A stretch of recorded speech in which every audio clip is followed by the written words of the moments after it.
గౌరవ ముఖ్యమంత్రి గారు మాట్లాడిన విధానం ఏదైతుందో రాష్ట్ర ప్రజలని మొత్తం సభని తప్పుదోవ పట్టించే విధంగా చాలా దుర్మార్గంగా మాట్లాడారు సార్. ఇది టీఆర్ఎస్ ఎంపీలు ఫార్మ్ బిల్స్కి మద్దతుగా నిలబడ్డారు, ఓటేసినారు అని చెప్పి చాలా అన్యాయంగా మాట్లాడారు. అధ్యక్ష ఒక్క మాట, అధ్యక్ష రామ్నాథ్ కోవింద్ గారి ఎలక్షన్ గురించి చెప్పారు. అవును సార్, ఎస్, మేము ఏం చేసినా బాజాప్తా చేసినాం.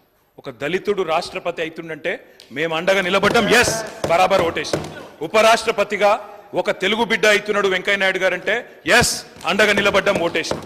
కానీ తదుపరి మళ్ళీ నెక్స్ట్ టైం ఇంకొకరిని పెడితే మేము ఉల్టా క్యాండిడేట్ని పెట్టినాం యశ్వంత్ సిన్హా గారితో. మేము మద్దతు ఇవ్వడమే కాదు సార్, నేను పోయి రాహుల్ గాంధీ గారు పక్కన కూర్చొని పార్లమెంట్లో మా పార్టీ తరఫున నేను సంతకం పెట్టి వచ్చిన సార్. వారు ఈ రకంగా మిస్లీడ్ చేయడం తప్పు. ఫార్మ్ బిల్స్కి మేము మద్దతు ఇవ్వలేదు, వ్యవసాయ చట్టాలకు మేము మద్దతు ఇవ్వలేదు, వాటిని రాజ్యసభలో వ్యతిరేకించినాం, గట్టిగా కొట్లాడినాం అధ్యక్ష. ఆ విషయంలో అనుమానం అవసరం లేదు. ఇంకా చాలా చెప్పారు అధ్యక్ష. వారికి నేను చెప్పేది ఒకటే అధ్యక్ష, ఇంకేదో విలీనాలు చీకటి ఒప్పందాలు